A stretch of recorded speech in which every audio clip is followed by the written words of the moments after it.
இந்த நாள் கர்த்தருடைய வார்த்தை எரேமியா 29 அதிகாரம் 14 வசனத்தை வாசிக்க கேட்போம். நான் உங்கள் சிறையிருப்பை திருப்பி உங்களை திரும்பி வர பண்ணுவேன். இந்த வார்த்தை கேட்கிற நீங்க ஏதோ ஒரு சிறையிருப்பின் மத்தியில இந்த வார்த்தை கேட்கலாம். இல்ல குடும்பத்துல சமாதானம் இழந்து போயிருக்கிற ஒரு சூழ்நிலையின் மத்தியில, இல்ல பலவீனத்தின் மத்தியில, இல்ல கடன் பிரச்சனை என்ற மத்தியில, இல்ல நெருக்கத்தின் மத்தியில, இல்ல யாரிடத்திலும் சொல்ல முடியாத காரியத்தின் மத்தியில ஒருவேளை நீங்க சிறைப்பட்டு கொண்டு இருக்கிறீங்களா? அந்த சிறையிருப்பை தெய்வ சமூகத்துல அர்ப்பணிங்க. அந்த சிறையிருப்பை தெய்வ சமூகத்துல ஒப்பு கொடுங்க.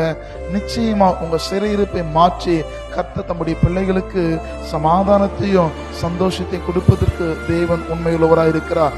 எதை குறித்து கலங்காதிருங்கள். இன்றைக்கு உங்கள் சிறையிருப்பை மாற்றுகிற நாளாய் அமையும். கர்த்தர் உங்களை ஆசீர்வதிப்பார். ஆமென்.